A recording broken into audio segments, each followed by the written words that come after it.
other functions of daily life, including access to most legal migration pathways. Legal identity is often described as the right to have rights. The Global Compact on Migration makes explicit in Objective 21C the important connection between the 3 R's and proof of legal identity. So our work stream is developing a roadmap to securing legal identity for migrants who are returning voluntarily or involuntarily to their countries of origin. The roadmap is intended to lay out actions that governments, with the help of other stakeholders, can take to provide secure, legally recognized proof of identity for everyone. The draft roadmap was posted to the registration page for this event. If you've not had a chance to look at it, I hope you will, and give us your advice on how to make it more useful and complete. We're confident that this GCM talk will be an important input to development of the roadmap and the guidance note to follow. Let me give you a quick preview of today's discussion. After my introduction, you'll hear from Damien Durieux, who is head of IOM's Immigration and Border Governance Division, which, among other things, helps countries to strengthen their ability to provide secure identity documents to their nationals. It also helps migrants who lack documents to obtain proof of legal identity. Our first session, following Mr. Durieux, will focus on obstacles to securing proof of legal identity and how to overcome them. We're going to start with a short film which illustrates the kind of difficulties that returning migrants' families run into when they don't have the identity documents they need to access services. Rosy Antuñez from the Mexican NGO IMUMI, the Institute for Women in Migration, is then going to speak to us about the work her organization is doing to help families solve these problems.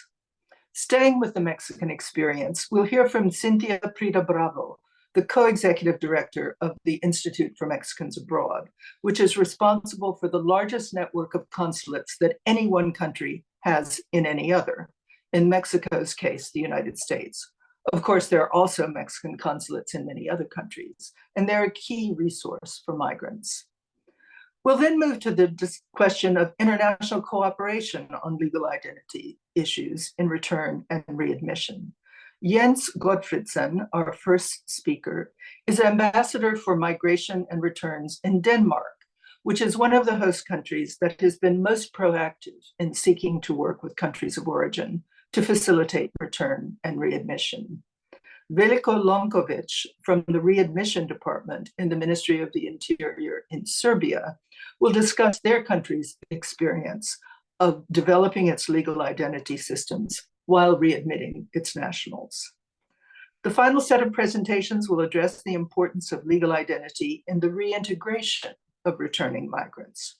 For this, we're happy to welcome Kofi Ose, the Director of Migration and Reintegration in Ghana's National Disaster Management Organization, who deals with large-scale and emergency returns of Ghanaians also.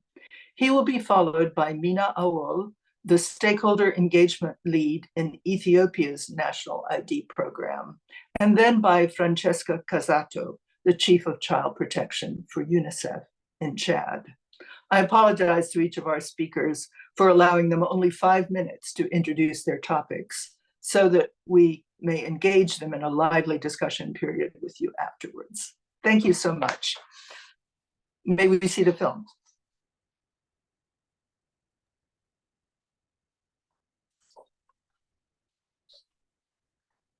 Sorry, Damien Durieux.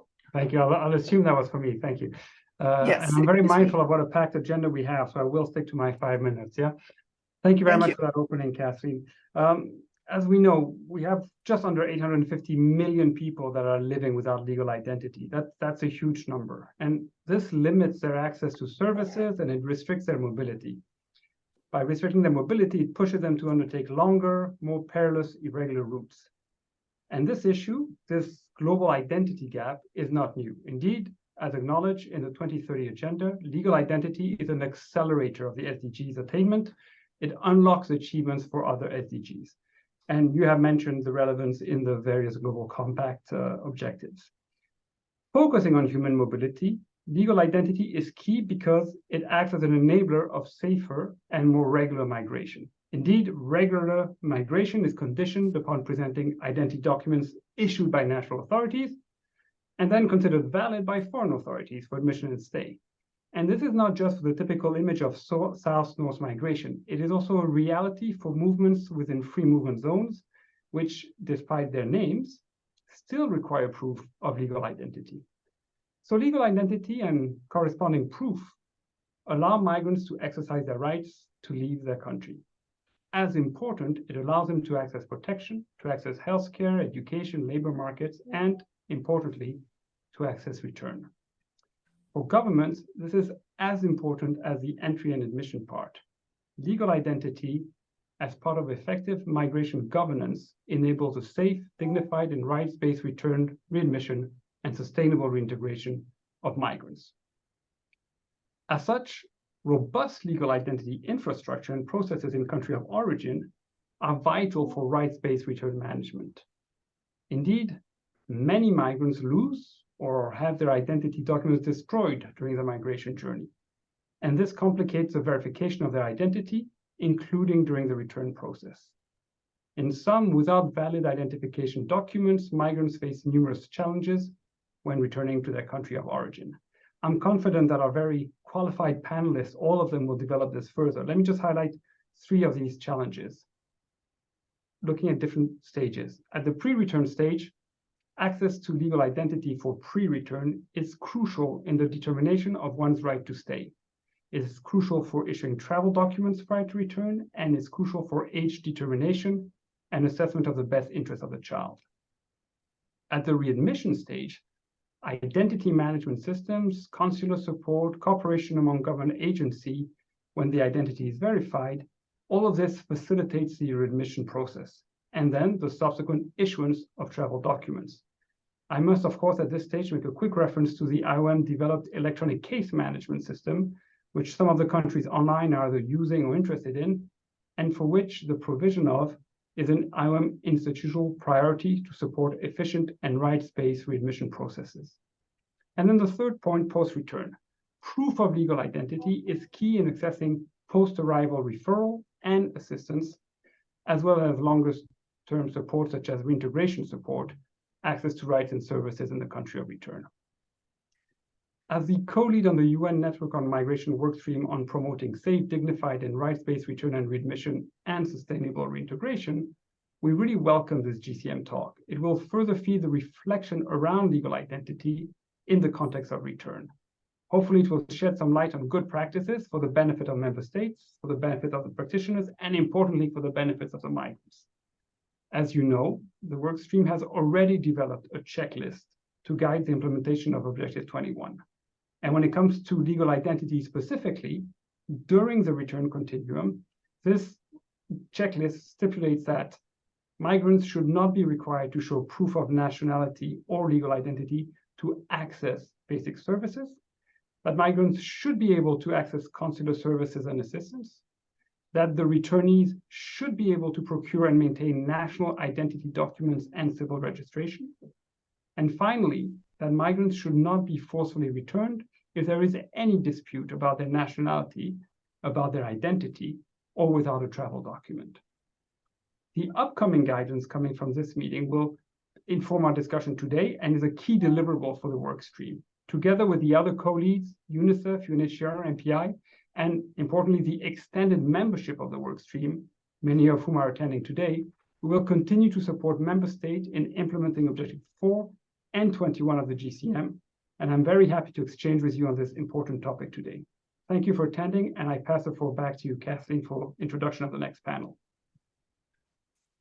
Thank you very much, Damien.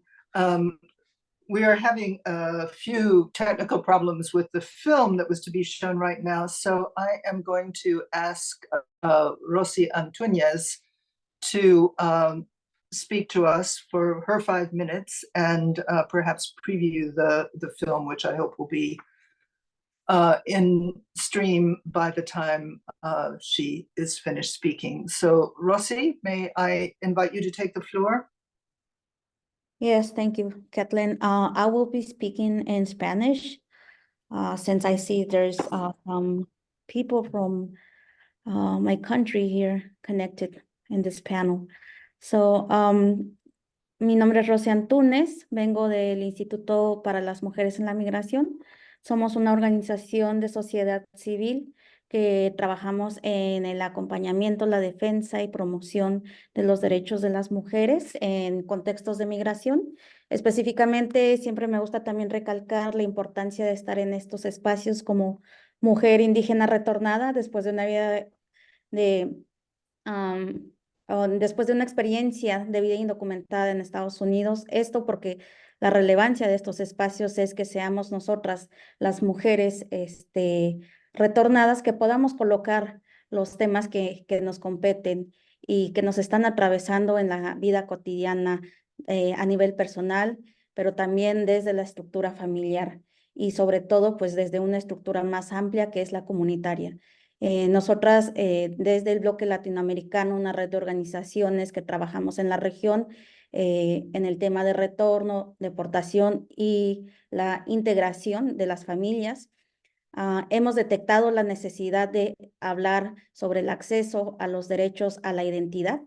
Esto porque no solamente implica un derecho legal, sino bien implica los derechos a la salud mental también. Entonces, nosotras desde México somos parte de una red de organizaciones que es el Grupo de Identidad y Educación.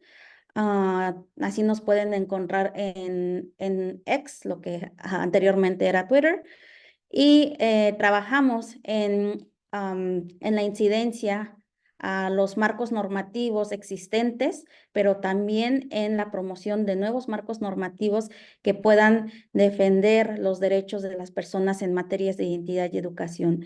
Desde el IMUMI, nosotros desde el 2010 trabajamos con familias transnacionales porque creemos que el derecho de las personas a la identidad tiene que ser desde un marco transnacional. Sin embargo, hasta el momento no hemos detectado dentro del país una estructura que nos vea a nosotras, las personas deportadas y retornadas, desde ese lente. Hay esfuerzos, esos existen, sin embargo, no han sido suficientes.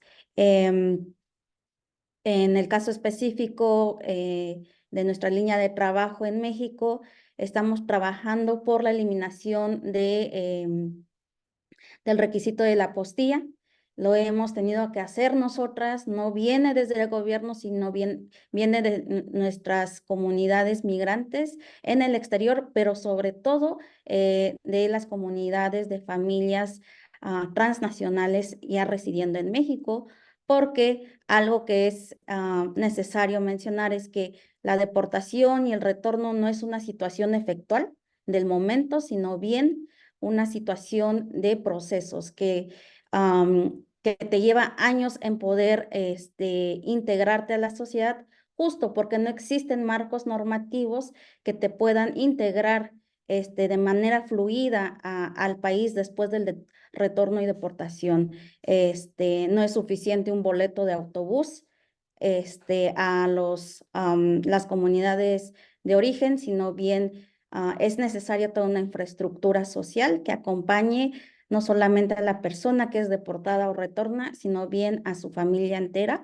En materia de identidad, vemos que la carga administrativa y procedimental se la ponen a las personas deportadas. Una persona en situación de deportación o retorno, lo que tiene es que no puede volver al país donde residió de manera indocumentada. ¿Y eso qué quiere decir? Que los documentos que necesite de Estados Unidos no los va a poder obtener de manera fácil porque no tiene la movilidad, no tiene el permiso migratorio para volver a Estados Unidos. Entonces, esa es la complejidad de la vida post-deportación y post-retorno. Y entonces, al evitar el acceso al derecho a un documento de identidad y a la personalidad jurídica de los mexicanos y las mexicanas, se está también atropellando los derechos a una salud digna de estas personas, porque esto lo que hace es afectar a la salud mental de las mamás, pero también de los niños y las niñas.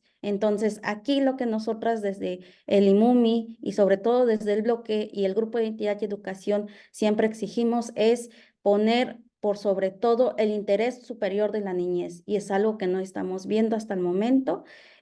Ha sido todo un esfuerzo de diálogos. Nos encantaría siempre que desde nuestros gobiernos y desde distintos espacios internacionales también pusiéramos el foco en que el derecho a la identidad y cualquier otro derecho en contextos de migración es hacerle justicia a las mujeres y a los niños y a las niñas. ¿Por qué digo las mujeres? Porque son las mujeres quienes principalmente asumen ese rol de poder garantizar la documentación de la estructura familiar.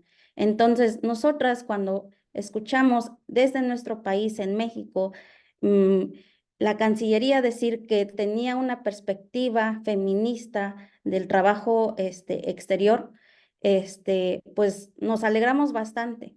Creemos que todavía es posible, ¿no? Poder cumplir con ese estándar de tener una visión feminista donde se pueda garantizar el derecho a la identidad de los niños, niñas y familias de mujeres migrantes deportadas y retornadas. La complejidad siempre va a ser la inmovilidad.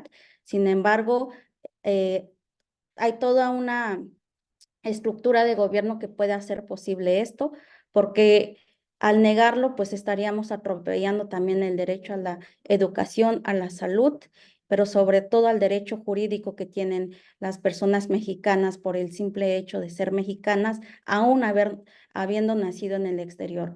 Y bueno, en otros temas de identidad también existe la protección consular necesaria desde los centros de detención, pero también desde los espacios comunitarios que tienen los consulados con las personas migrantes mexicanas en el exterior, en donde estamos encontrando en nuestras organizaciones y redes de organizaciones que las personas están llegando sin documentos de identidad, y también desde el exterior no se les está garantizando una ruta específica para poder acceder a documentos de identidad que desde el inicio en México nunca poseyeron. Entonces, como mujer indígena, esto es súper preocupante porque desde nuestras comunidades indígenas muchas personas no tenemos el registro de nacimiento. Salimos de nuestros países expulsados sin un registro de nacimiento. Estando en Estados Unidos, estamos doblemente invisibilizados. Y en ese sentido, cuando pretendemos retornar o retornamos, pues nos encontramos en un documento de identidad. En los consulados, desde la experiencia de mi comunidad Mije, Ayuk, he detectado que no hay una ruta precisa en los consulados de cómo se tiene que hacer un registro de nacimiento desde el exterior para que en nuestro retorno podamos acceder a nuestros derechos. Porque actualmente durante la veda electoral, si eres deportada durante la veda electoral, durante los 6 meses no podrás tener un documento de identidad. Entonces, sirve bastante que se haga la articulación conjunta entre los consulados y los gobiernos locales en México, porque hemos detectado por más de una década, yo ya llevo 15 años desde mi retorno y sigo viendo lo mismo, es que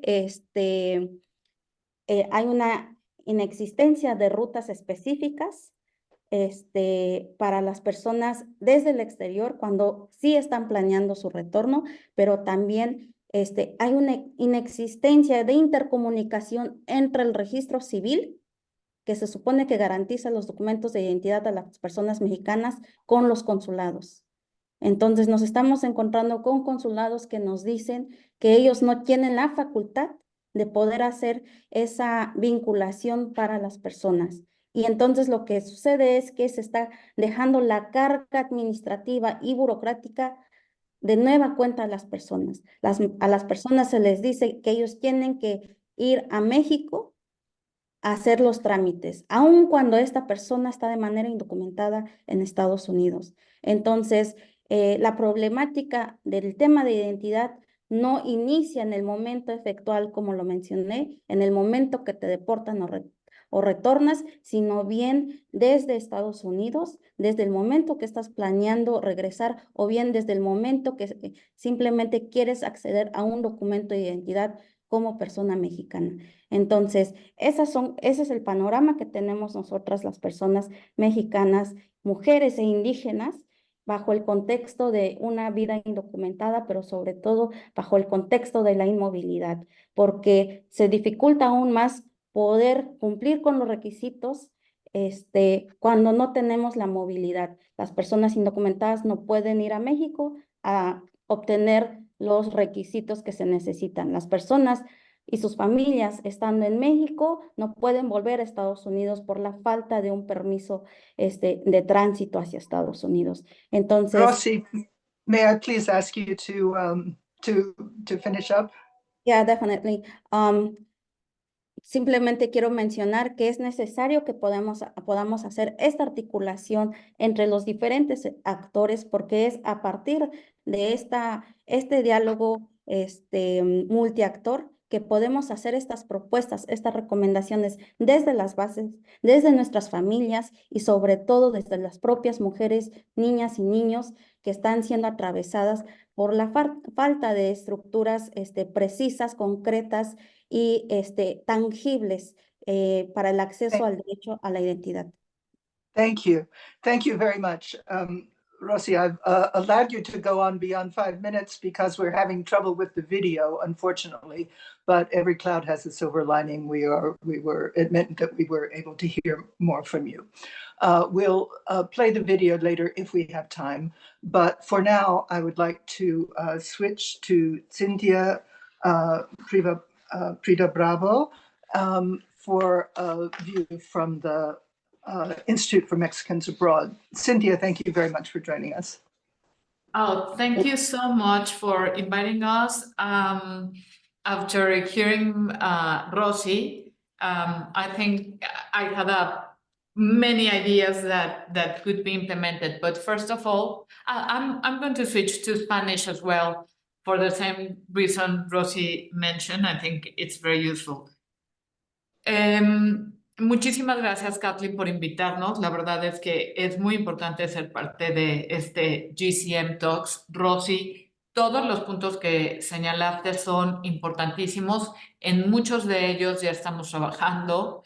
Tengo una presentación preparada, pero a mí me gustaría referirme a varios de los puntos que tú tocaste, sobre todo al último, en donde tú hablas de que debemos trabajar conjuntamente con una multiplicidad de actores que están interesados en el mismo tema. Entiendo que una de las principales preocupaciones que tienes y que muchos padres de familia que retornan a México tienen es cómo poder inscribir a sus hijos en la escuela en los grados que les pertenecen. Si vemos la presentación que traje, prácticamente en la parte final habla de todas las acciones que se han instrumentado para permitir precisamente el acompañamiento principalmente a las mujeres, porque ellas son quienes se encargan de hacer todos los trámites. Las madres son las que están detrás de esos temas y las madres nos han dicho que es el tema central de su preocupación. A lo mejor no podemos ver la presentación, pero Rosy y bueno, a todos los que amablemente nos acompañan, quiero decirles que llevamos desde el 2021 trabajando en lo que se llama una mesa interinstitucional en donde se traen a personas del más alto nivel de distintas secretarías de Estado precisamente para ver este escenario que está cambiando rapidísimo, que tiene que ver con la población en retorno. Si vamos a la última, prácticamente a una de las últimas láminas o la penúltima, ahí es donde podemos ver el tema de educación. Se reunió esta comisión al más alto nivel porque estamos viendo los problemas que estamos teniendo y con este escenario cambiante de un incremento de la movilidad humana, de los que salen, pero también de los que regresan. Es un tema central. Acaba de ingresar una nueva canciller a la Secretaría y lo que hizo fue crear un grupo en donde se ha reunido con personas, van 4 reuniones al más alto nivel para decir qué es lo que está sucediendo. Tenemos distintas medidas y queremos saber si efectivamente están funcionando. Uno de los grandes temas es la revalidación de estudios. Para eso ya existe el documento de transferencia y la idea, posiblemente tú lo conoces, Rosy, es facilitar que los niños migrantes entren al grado que les corresponde, que sea de manera sencilla y que simplemente por tener una determinada edad y antecedentes académicos que cuentan incluso menos, puedan ser aceptados de inmediato a las escuelas. ¿Qué es lo que sucede con esto? El sistema educativo es enorme. Se toma esta decisión a niveles, digamos, de personas que tienen toma de decisión, que pueden decidir, pero en el momento que lo queremos bajar o que las personas llegan a escuelas particulares en algún lugar que no está cerca de las ciudades, se encuentran con estos trabas. Lo que sucede igual es, ya se pusieron normas de control escolar que aplican a todas las escuelas en donde les decimos no es necesario apostillar sus documentos, no es necesario que los tengan que traducir. Por favor, acepten a los niños en los lugares que les corresponde. Tenemos además Educación Sin Fronteras de Linea, que pueden empezar cuando están en Estados Unidos o en el exterior y pueden continuar en México y dan cursos tan importantes como de leer, escribir y luego facilitarles, y no importa que son adultos, educación primaria, secundaria. Y se acaba de conformar, esta es una iniciativa nueva, en donde se creó un consorcio de 71 universidades mexicanas que ofrecen todas las carreras, es educación terciaria, para personas que están en Estados Unidos y que regresan a México y se les da continuidad. Hay 71 universidades, entonces, públicas y privadas, que ofrecen estos cursos, así que se pueden imaginar la cantidad de oferta que hay. Si vamos a la siguiente, a la siguiente lámina me gustaría, aquí me tapa esto, decir que estamos conscientes de que hay varios retos. Y uno es, como sabemos que no todas las instituciones, no todas las escuelas en todo el país tienen, o entienden el mandato que ya existe, que la norma les obliga a aceptar esta población migrante y en retorno. Lo que estamos trabajando ahora es una gran campaña entre la Secretaría de Educación Pública y la Secretaría de Relaciones Exteriores que permita instruir, digamos, a quienes están en esas escuelas tomando la decisión. Y ahí, Rosy, el trabajo que podamos hacer de la mano con ustedes es fundamental. Conocer qué escuelas no lo están cumpliendo y acompañarlos a ustedes. Incluso esta gran campaña ya la tenemos hecha, se llama campaña Tu regreso con más oportunidades de educación. Y en esa campaña nosotros tratamos de ponerlo de manera muy sencilla, unos diagramas muy fáciles de entender para los padres, para los maestros y decirles, esto es publicado por la SEP y la Secretaría de Relaciones Exteriores. Está la ley y ponerlos para que puedan saber en dónde está. También con la SEP inauguramos Educatel Migrante para que por teléfono les puedan informar de en dónde, cuáles son los recursos que hay. Desafortunadamente necesitamos, ya vimos, poner en contacto a nuestra población en retorno con los operadores de Educatel Migrante para que se den cuenta de las necesidades reales que tiene esta población y que no simplemente se brinde la información general sin atender las necesidades específicas y eso es algo que tenemos que hacer nosotros. Igualmente se creó un portal que se llama Mexterior para esta población que está en retorno, pero es lo mismo, necesita ser todavía mucho más accesible, comprensible para los padres de familia, para nuestras niñas, niños y adolescentes. Entonces, bueno, de alguna manera estamos ahí, sabemos que esto es central, es uno de los derechos centrales que tenemos que garantizar y el trabajo no es sencillo porque, como dije, hay veces que hay una instrucción que permea. En este caso, me permito decir, no es de un oficial menor. La propia canciller está detrás de estos temas. La propia canciller está presidiendo los grupos de trabajo en donde se invitan a los secretarios de Estado a facilitar esto.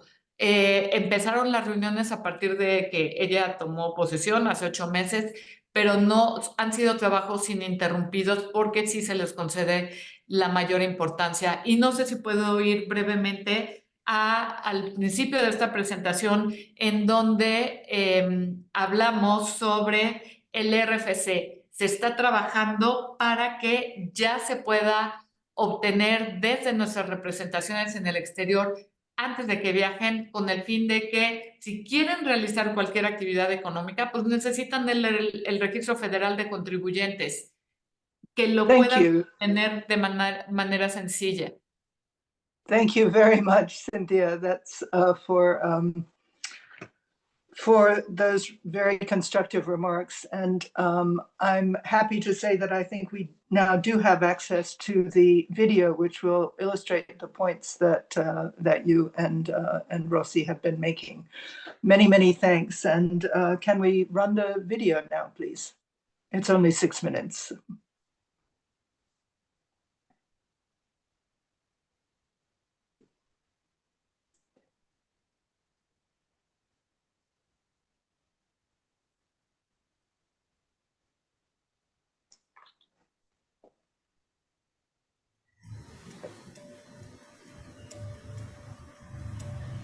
Mi hija se llama Jocelyn, nació en Houston, Texas.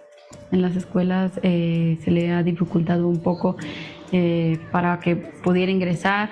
En primer lugar, la acta tenía que estar apostillada y para poder hacer la doble nacionalidad, yo siempre andaba pues de un lado para otro, pues como quien dice, pidiendo como chance para que mi hija pudiera estudiar. Lo lograba, sí lo lograba, pero siempre me estaban casi, bueno, muy seguido me estaban hablando, señora, es que sus papeles de la niña y los papeles de la niña, y llegué a pisar hasta Palacio de Gobierno pidiendo ayuda. De ahí me mandaron con una licenciada en registro civil. Entonces sí me dijo, Isaquín, no te podemos apoyar en eso, pero yo tengo a una persona, tengo una conocida que se dedica a eso. No, creo que está en Houston, Texas. Entonces te la contacté, hablé con ella, de hecho esta persona me dijo, tenle confianza, es una persona de confianza, no pasa nada, obviamente te va a cobrar, sí te va a cobrar. En 2 días me solucionó el problema. Me pagué 15,000 pesos.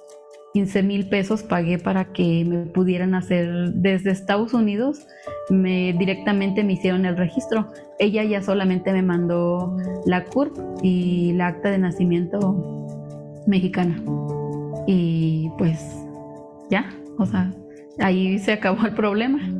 Ya de ahí mi hija ya está registrada en registro civil como mexicana.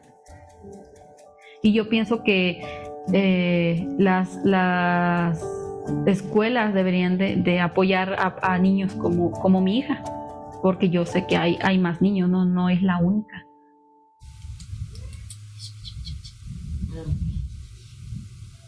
Mi nombre es María Francisca Montalvo Soledad.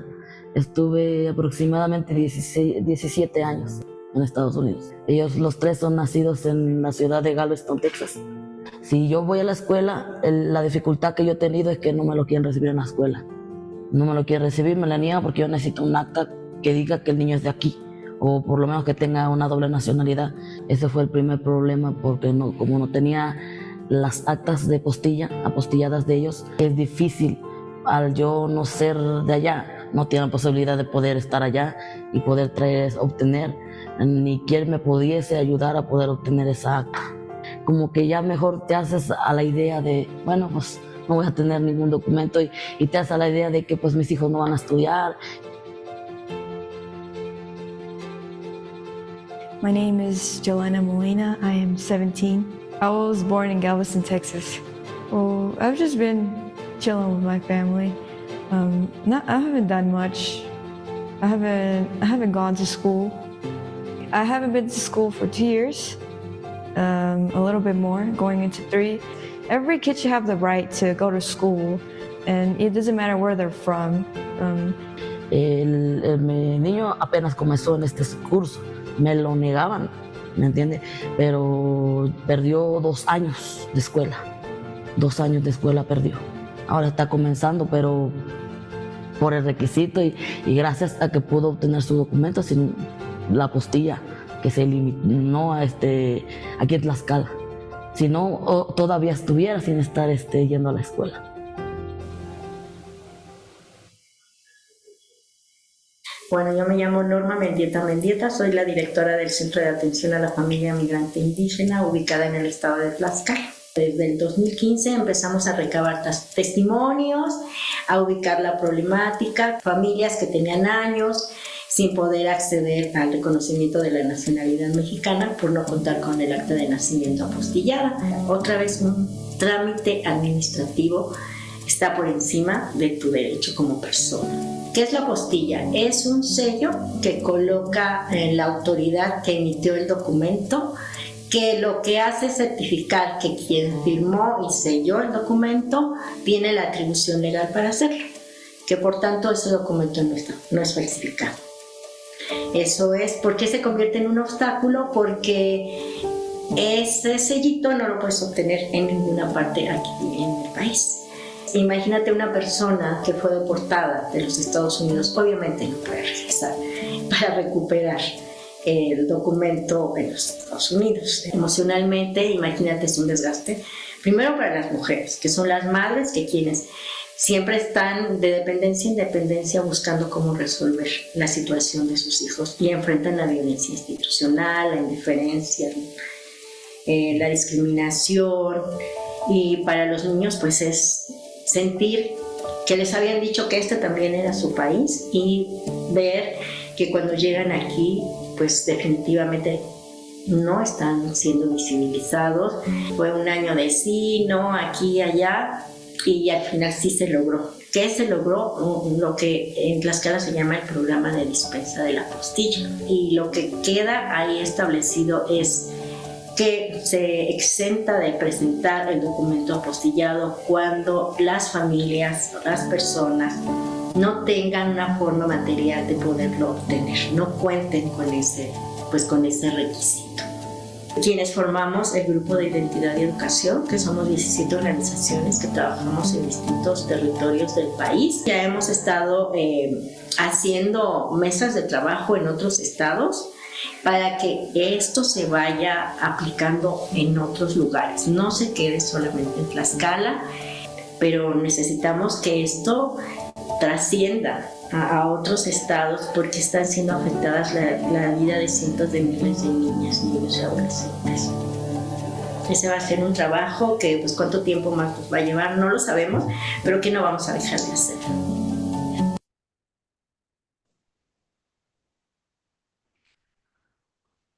Thank you very much. So we've had a deep dive into some of the problems that arise when people don't have proof of legal identity. And now we're going to go on to a discussion of cooperation on legal identity issues. And our first speaker is Mr. Jens Gottfriedsen. Please, Jens. Thank you. Thank you. On behalf of the government of Denmark, I would like to thank the UN Migration Network for dedicating attention to this very important topic of legal identity in the context of return, readmission, and sustainable reintegration. And I would also like to add that I'm personally a big supporter of the GCM Talks series as a forum for exchanging experience and facilitating learning, and we have already gotten a very good example of why it is important to discuss this topic indeed. Irregular migration is a global challenge. It is a key Danish priority to respond to this challenge and to make migration more safe, orderly, and regular. As has been stated by previous speakers also, an estimated 850 million people live without a legal identity and remain invisible to the states.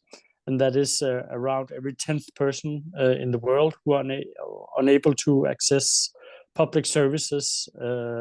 And this really demands our attention as development practitioners and representatives of the states. Ensuring that people have a legal identity brings strong development outcomes. Actually, it enables access to education, as it was stated, healthcare, opening a bank account, thereby also, if you want to do business, paying taxes, and having the right to vote. All of this has already been mentioned also. So lack of documentation is both a push factor for irregular migration and an obstacle for return and readmission processes. Refugees, internally displaced persons, migrants, and returnees face particular challenges in proving their legal identity, as identity credentials are often lost or destroyed during displacement. At an IOM conference here in Copenhagen last year on legal identity, we also had testimonies from representatives from, for example, Somalia, Lebanon, and Iraq, and they all expressed that the readmission processes for migrants are often hindered by obstacles that can be eliminated or reduced by strengthening a state's legal identity capacity, consular support, and collaboration among relevant government agencies. For this same reason, Denmark is funding the IOM Global Program, RELICA, enhancing readmission and legal identity capacity. The RELICA program is enhancing legal identity and readmission capacities in target countries such as Iraq, Rwanda, and Cape Verde through a whole-of-government approach. And we're already exploring additional countries that we can add to this work or to this program. RELICA offers a solid solution for how we can enhance effective return and readmission processes through the rollout of the mentioned electronic readmission case management system. An ID management system that can be rolled out globally that both ensures swift case management process for return cases and provide legal identity, so those people who return are not left behind in their country of origin. The logic from our perspective, from the Danish perspective, is that the global identity or legal identity gap represents a driver for irregular migration and hampers a dignified readmission and return. Hence, by strengthening the state's legal capacity or legal identity capacity, we can eliminate or reduce obstacles in this process. By developing robust legal identity systems and digitalizing registration databases, we can achieve the objective of safe, orderly, and regular migration that we all have in common. With sufficient legal identity capacities, third country nationals will be better protected also in the country of origin, while in transit and at their destination. And they will not suffer from prolonged administrative work while being able to access the care they're entitled to when on the move. So let me also thank you for introducing the roadmap to secure legal identity. It's important work that sets directions of what needs to be done. And with the upcoming review of the implementation of the GCM, the Global Compact for Migration, it is very timely, as we need to take a hard look at what we're doing to ensure that we fulfill our obligations and enter into. I look forward to be inspired by the forthcoming policy guidance note on legal identity in the context of return, readmission, and reintegration, and share our ideas for as how we can address this important topic. So to be successful, we need to build on lessons learned if we are to ensure the effective implementation of Objective 4 and 21 in the GCM. And this we can do by working together. So thank you very much. Thank you very much, Jens, and thank you also for highlighting the importance of technological advances in this, such as the electronic case management. So now I'd like to turn to Mr. Lonkovic to talk about Serbia's experience. Veljko, you have the floor. Yeah. Hello, everybody. I want to note that we also have a really good cooperation with foreign competent authorities, especially with the countries with a high number of readmission requests. Also, in Serbia, we use our readmission application and all other database available in our country. But recently, by cooperation with IOM, we was introduced in ERCMS system, and I believe it is now in progress of implementing in our country. I will speak a little bit about readmission in Serbia, especially after we receive a readmission request and give a positive reply to our readmission application. The competent diplomatic mission or consular office of Serbia abroad shall immediately and not later than within 3 working days will issue a travel document required for return of the person who has to be readmitted. And the validity of that travel document is 3 months. But if for some legal or factual reasons it cannot be readmitted in that period, our diplomatic mission will issue a new travel document with also another 3-month validity. When we talk about third country nationals, after competent authority of Serbia give a positive reply to readmission application, requesting member state will issue the readmission will issue a EU standard travel document for expulsion purposes only. In the case when we, as Serbia, are requesting party in process of readmission, third country nationals to EU country, this is mostly our bordering countries, competent authority of Serbia, Department for Foreigners and Preventing Irregular Migration, will issue a travel document. When we speak about forced return, it is usually our own citizens and citizens from neighboring countries. Also, there is third country nationals, but it is only being returned in neighboring transit countries. It is mostly like Bulgaria or Romania. I want to note this, in 2023, we have the first return operation in Azerbaijan.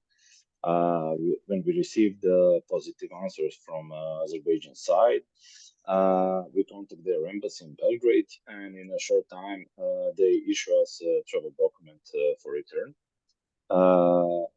After that, we organize and carry out a return operation and successfully return one Azerbaijan citizen. The process of voluntary return, Commissariat for Refugees and Migration and IOM are involved, and they help with establishing identity throughout cooperation with embassies, and the person get travel documents. We have some figures for voluntary return in 2023. It was 89 third country nationals and 598 Serbian nationals. According to the IOM, one of the options for persons who don't want to voluntarily return to their country of origin is the provision of reintegration assistance by the IOM. If the person are interested in an individual assessment is done and the IOM mission in the country of origin is contacted, we should confirm that it will support the reintegration program itself. The IOM does not participate in forced removal process itself, nor is present in detention center in Serbia.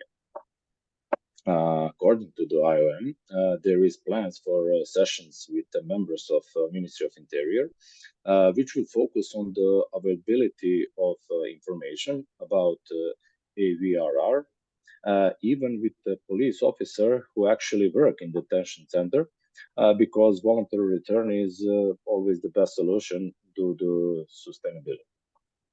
I believe that would be for me for this time. Thank you.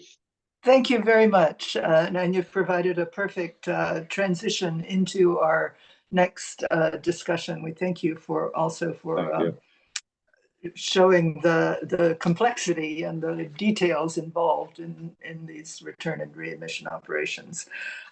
So we're now going to turn to the importance of legal identity and reintegration. And I'm going to ask first Mr. Kofi Osei to take the floor. Yes, thank you very much, Kathleen, for the opportunity given us to speak to the identity of Ghanaians when they return. First of all, our legal identity that we deal with is called the Ghana card, which is the nationally accepted card that we use in doing all the things we do. So that is what everybody has and that is what makes us Ghanaians. And when our people are traveling, when they are going along the Mediterranean Sea, some lose their cards and some too, they have traveled for quite a long time and they want to return. And voluntarily, when they return, which IOM supports Ghana to do, and we receive them on behalf of Ghana, it is quite difficult for us to, it was quite difficult for us to get them a card. Can you hear me, please? Because yes, okay. We hear you. All right, yes, okay. yes. So it was quite difficult for us to get a legal document of the Ghana, which is the Ghana card for such persons. So IOM came in to come and support that, and it's been very successful. And the reasons why we needed a Ghana card is it is the fundamentals of everything we do. It forms the basis of everything we do as a nation. If you want to access any financial services in Ghana, you need the documents, the legal document, which is the Ghana card, to be able to access those services. If you want to access health, let's say if you want to go to clinic when you are not feeling well, it is the Ghana card we use. It serves as the basis in doing all those things we do. And the healthcare, we used to be paying for the healthcare, but then when the health insurance came in, it came in to come and support us in doing what we do, in supporting persons that return. And if you need to support such persons, they need the identity card to prove that they are Ghanaians before they are able to be supported. And it is the reason why we found it important to get a national identity card for such persons. And the financial institutions, whenever such persons want to access any finances that they have in the banks, they need a national identity card to be able to do that. So we thought it right for us to get them some support to get a national card. It is free, as you may need it, but it has express, which are people are also in their need of the express card to be able to access the funds that they are supposed to access. So IOM supports Ghana to be able to do the access, the emergency access for such persons so that they can access their national cards to be able to access any funding there that they require. Within the sub-region, if you want to travel, you require a national identity card to be able to travel. And when such persons return, then they want to visit their people across the borders, and they need the national identity card to also visit such places. So it is also key for us. We are in the process of speaking to the National Identification Authority, but we've touched base with their offices within the regions and the districts, where we will sign an MOU with them for them to be able to issue the national identity cards for such persons because they are the vulnerable persons. So we spoke to social welfare, which determines who is a vulnerable person in the nation, for them to be able to support us to do that. So there's a national coordination on how to provide national identification card for such persons to be able to access all services that they need. So basically, that is what Ghana is doing as of now. And we thought it right for us to also introduce it to you, so you may also. Thank you very much. Thank you very much. That's a really interesting illustration of how important legal identity is, but also of the coordination within governments as well as among governments. So thank you very much, Mr. Osei. Now I will ask Mina Awol from Ethiopia to talk about Ethiopia's national ID program. All right, thank you so much, Kathleen. Hi, everyone. I'd first like to say thank you so much for having me on this platform. I look forward to introducing you what Ethiopia is doing in terms of legal identity. My name is Mina Awol. I am from the National ID Program in Ethiopia under the Prime Minister's Office, legally mandated to roll out accessibility to digital ID across the country. So I think the concept of digital ID is very common to everyone. We have had numerous implementations across the world. We certainly believe that digital ID is the biggest technology in order to advance ourselves in terms of identification. We quite understand that physical cards are prone to be easily destroyed, as mentioned earlier, but also storing data physically is quite a hassle. And so this digital ID is a revolutionary concept and implementation that could help developing countries leapfrog into where current advancements are. The digital ID it helps enable accessibility in terms of creating digital trail, in terms of creating interoperability within a country, but also at the same time, it increases the level of trust of identity verification for service providers. With that being said, digital ID has been implemented in numerous ways across the world, as functional ID, as foundational ID. What Ethiopia has done is it has implemented it as digital public infrastructure, as a foundational ID that could help serve numerous use cases. Given that Ethiopia has the second largest population in Africa and we're a developing country, it's important that when we're implementing an identification system, can you please go to the next slide? Thank you. When we're implementing identification, it's good that we ensure we adhere to numerous use case requests and we create the common ground for the whole country. And so we're working on laying the brick and working on the foundation for the country so that other service providers could build on top of the digital ID. And this digital ID, given that it's a foundational ID, it collects very minimal data. It collects 4 demographics data, the full name, gender, date of birth, and current address of that individual. And then it ties it to the biometric, which we use to uniquely identify individuals. So by using this as strategy, it means that we are not prone to collecting information that is going to be required to prove it. Because let's say if we're collecting mother's name or if we're collecting blood type, it would require the program to be able to prove those information, which could be quite a hassle in a country with an estimate of 110 to 120 million people. So having said that, what this digital ID will do for the sectors is that it would help them easily identify their customers and users through easily integrating with the digital ID and being able to identify that individual real time. So this would help us in creating a trusted framework. With this digital ID, we emphasize that it's accessible to all legal residents of the country. The reason we say that is because when a person gets an ID, it's to access services, right? And in a country like Ethiopia, and most countries across the world, the services are not just limited to citizens. They're available to all legal residents. It could be refugees, it could be any expat within the country for work. So meaning that when we're implementing a foundational ID, we can't just limit it to citizens. And so we say that this digital ID is available to all legal residents of Ethiopia.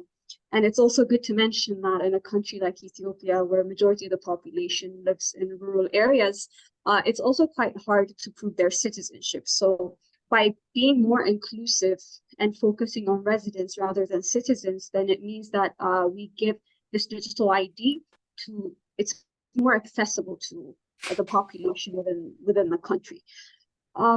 So with this digital ID, how we roll it out across the countries by using a use case approach. It means that because you use the ID to get a service, you don't just get your ID to put it in your pocket as a decoration, you use it to access services. Then as digital ID, instead of opening up offices across the country, why don't we work together with these service providers, such as we have finance sector, we have different ministries and line ministries who are already facing the population. So why not leverage the infrastructure that they have and the resources that they have to roll out this digital ID? So with this use case approach, it means that when an individual goes to access services, they won't be turned away because of lack of documentation. Because let's say there are 10 windows that provide service for this individual, there would be an 11th window to register for the digital ID. So if I was to say, I'm going to a bank to open an account and I don't have the proper documentation or I don't have any identification, then I can easily go to the other window and get my ID and then simultaneously get back to the service window and have access to services. So this increases the inclusivity of the program and the inclusivity of the digital ID rollout across the country. And the reason that this digital ID is also more inclusive is because even if you are not a documented person, let's say in case of returnees, you could still register for the digital ID. We have a witness registration system whereby me, if I have my digital ID, then I could be a witness to, let's say, 10 people to register for the digital ID without them having any documentation. I don't need to be related to the people. The only criteria that the witness should have is they should have a digital ID. So having said that, it means that, let's say we have refugees within the country, we have returnees within the country, pastoral communities within the country who could easily access this digital ID and have legal identification within Ethiopia and access numerous services. So having this use case centered approach, we emphasize on having strategic partners across the country to be as inclusive as we possibly can. We work with the finance sector, with the health, education, with the refugees and returnee sector, UNHCR and RRS in Ethiopia's case, and we also work with IOM. IOM has been a very strategic partner for the National ID program in terms of accessing this, how do you say, people with no documentation. For example, in terms of internal migration within the country and in terms of registering returnees to have access to this digital ID. So if you could go to the next slide. In our work with IOM, we've been able to do numerous pilot registrations across the country. As of now, we've registered about 6,300 migrant returnees within Ethiopia through centers that we've used or utilized, IOM's transit centers and government-run shelters, to register these individuals to the digital ID, and then them having to easily get access that they require. Let's say it could be health access that they require. It could be, let's say, even a SIM card within the country. So with IOM, we've been able to do that. But also what IOM's and NID's partnership has been able to do is that in terms of understanding best practices across the world, and also at the same time ensuring that people have properly sensitized and properly communicated information about this digital ID across the country. We've been able to conduct numerous workshops for government agencies, for the returnees, for host communities to understand that everybody has a right to digital ID, and by using the digital ID that the government of Ethiopia is rolling out, they could easily access services. So I'll conclude my presentation with that, but I'd like to note that I know there would be numerous questions in terms of this implementation. And I do have Sara Basha from IOM, the Senior Program Management and Head of Protection, to help answer these questions that any of you would have.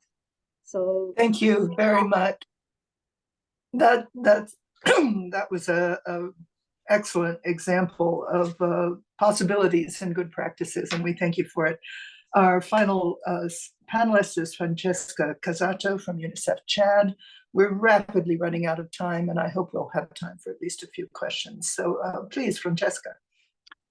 Thank you very much. Sorry if I don't put my camera on, but I'm facing some internet issues, so I will also try to be quick on the presentation. So thank you very much for this opportunity, and thank you for giving us the opportunity to show what we are doing in terms of legal identity in Chad. As you all know, UNICEF is working mainly on birth registration, and then concerning Chad, Chad is one of the countries worldwide where the birth registration rate is very low. We estimate that there are 10 countries worldwide where the rate is very low, and 3 of them are in West and Central Africa region, and one of those, of course, is Chad. Kind of good news, significant progress has been made in the last few years in the country, with a very high commitment of the government. And so we register an increase from 12% to 26% of children registered. Still, we are facing a lot of problem in reaching more rural and remote areas. But also what is challenging Chad is the humanitarian situation in the country, which I will come soon. Just to give you a little bit of context, in 2021, the government of Chad, with the technical support of UNICEF, developed a roadmap to accelerate the universal birth registration by 2030, of course, in line with the Sustainable Development Goals. And the key accelerators to this were three activities that we supported, and then with the help of the government, we supported the government to put in place. So one is the interoperability between the health system and the civil registration centers. One is the digitalization of birth registration, and one, of course, is to keep working with the local communities. When it comes to the interoperability between the health system and civil registration, I refer to basically we reinforce the capacity of health workers as well to work as a civil register. So meaning that we established through this digital system that we call TASGIL, registration in Arabic. We install in hospitals in Chad, especially at the maternity level, specific points where mothers who are delivering, they can go once they are they leave the hospital to register their child. So this TASGIL system works on tablets or smartphones and does not require any internet connection. We work through SMS, which of course is great in a country where the internet connectivity is an issue, as you can see from me not having a full connection. Birth registration at this point is delivered in less than 20 minutes to newborns at a maternity. And for children who also we, in terms of interoperability, we are also focusing on immunization. So we are trying to reach children who are coming to the hospitals for immunization, to also to ensure that they can use the civil registration centers in the hospital. They can be registered, and therefore through this TAGIL system to get their birth registration in 20 minutes. So the TAGIL really allow the declaration, registration, and immediate issue of birth registration almost from every location. But then coming to the issue of today, which is basically the legal identity in the context of return and readmission and return. As I was saying at the beginning of my speech, my presentation, Chad is a country where the humanitarian situation is quite fragile.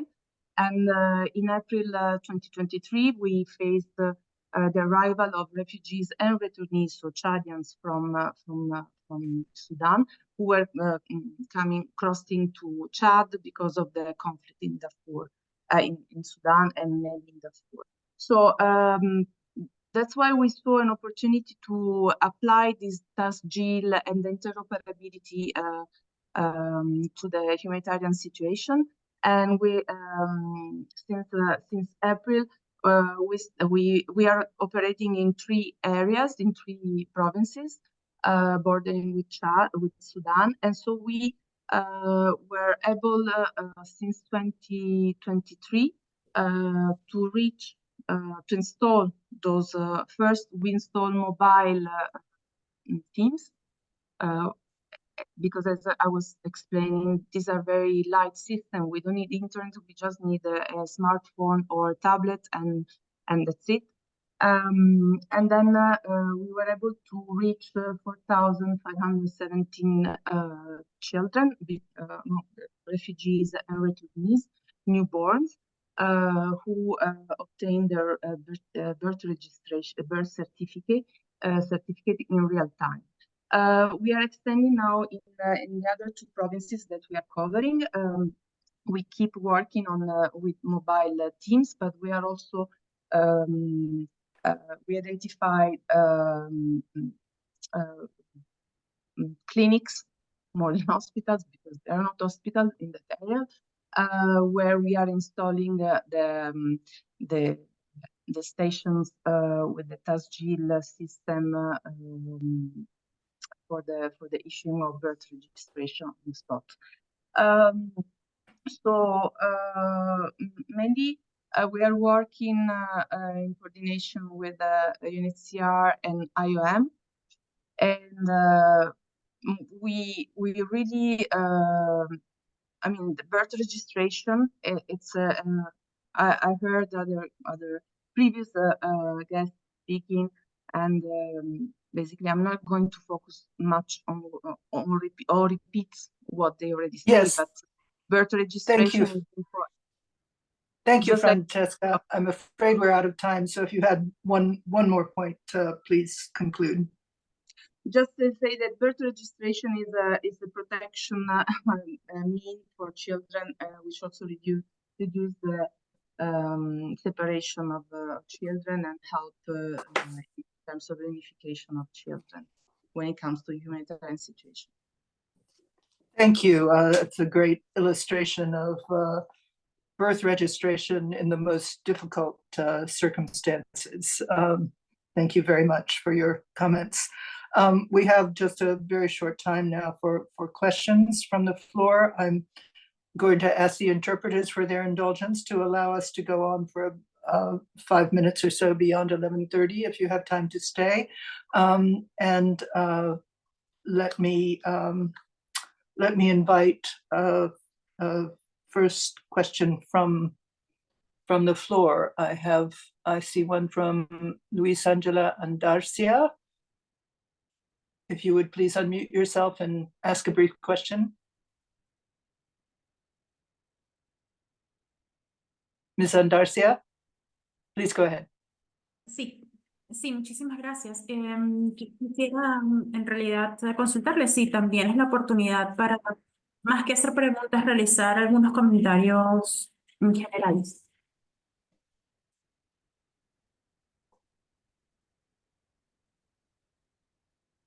Sorry, does anyone wish to respond to that? ¿Me escucha?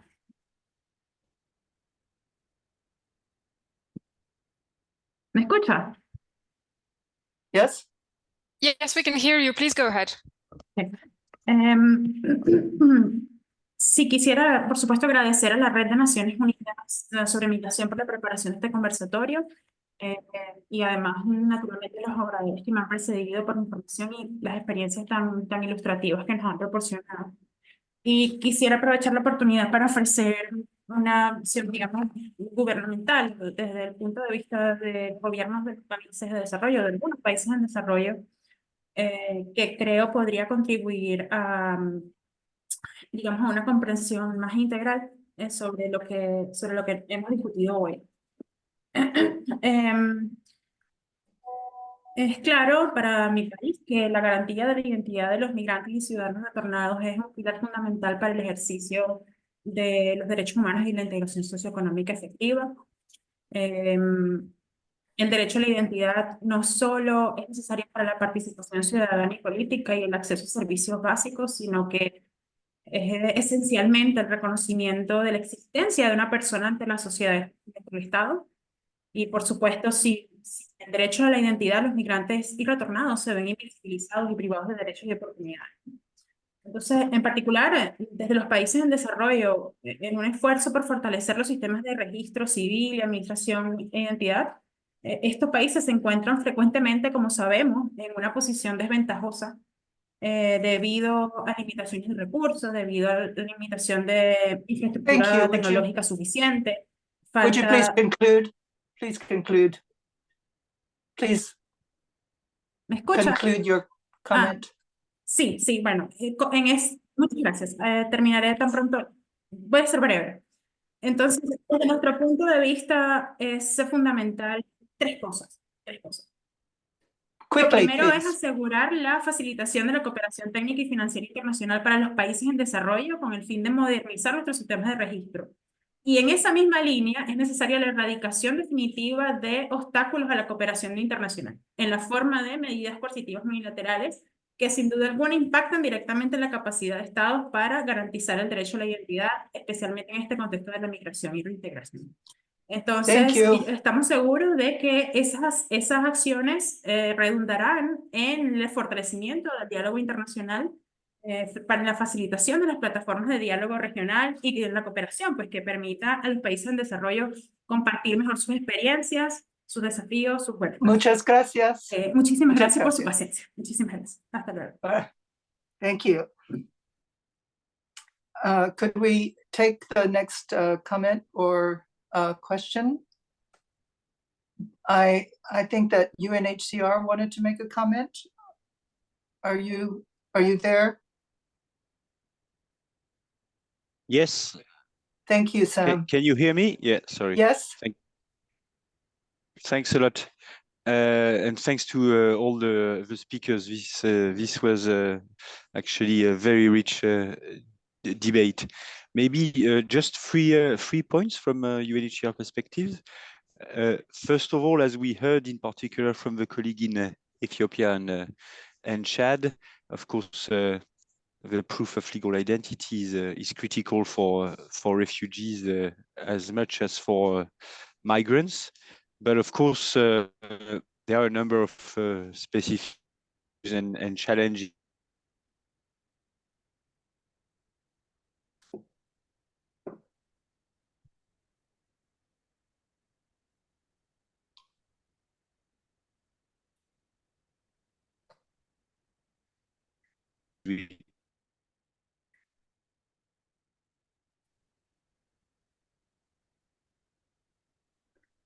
Sam, I'm sorry to say you are frozen and we're unable to hear you.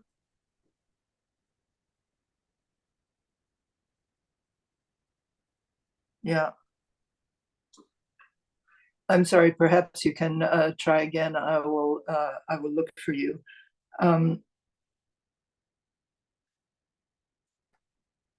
Did we have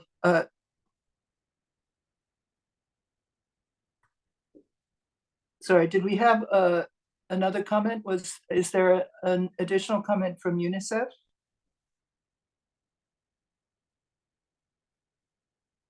Sam, perhaps if you turn off your video.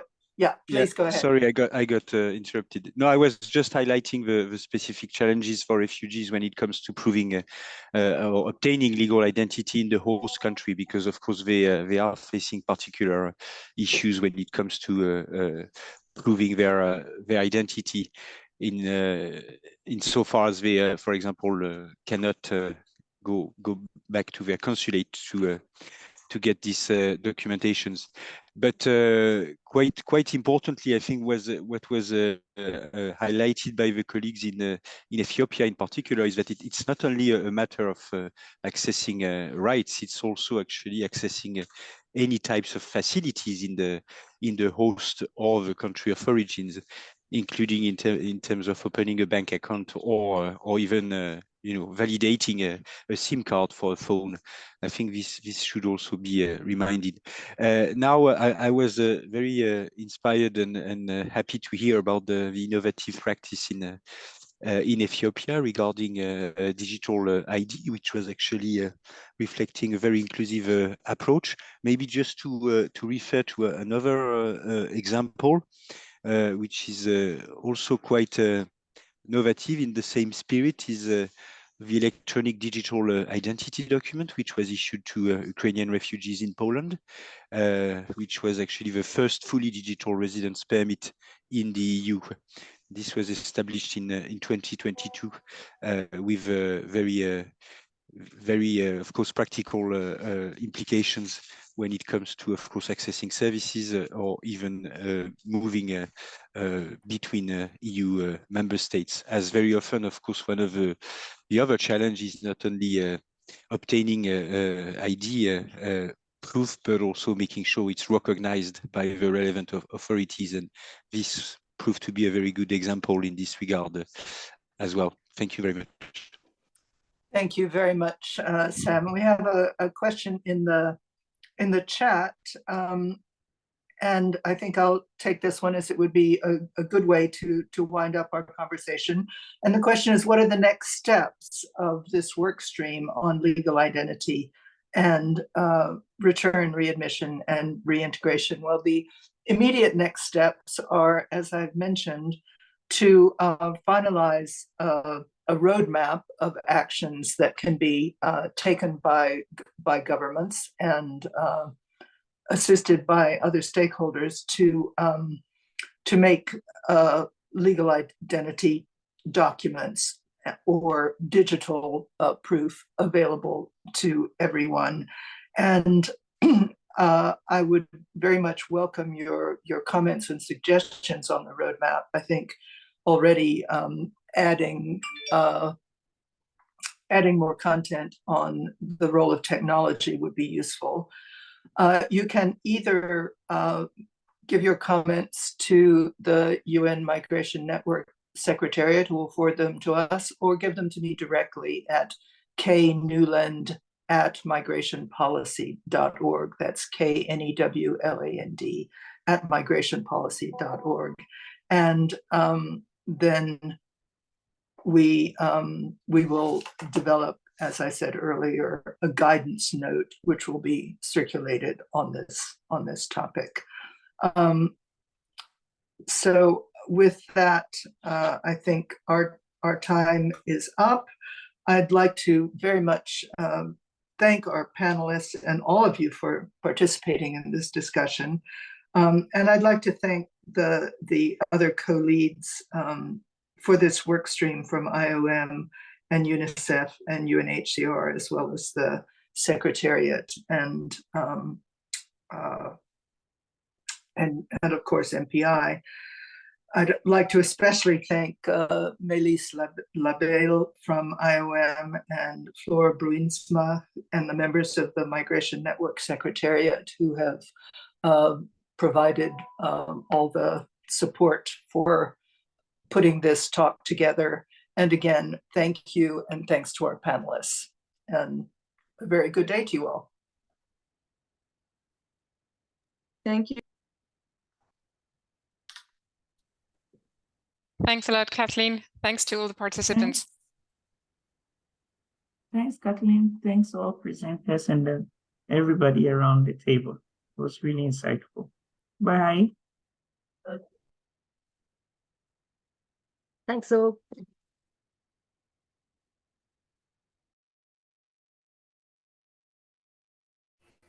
Thanks.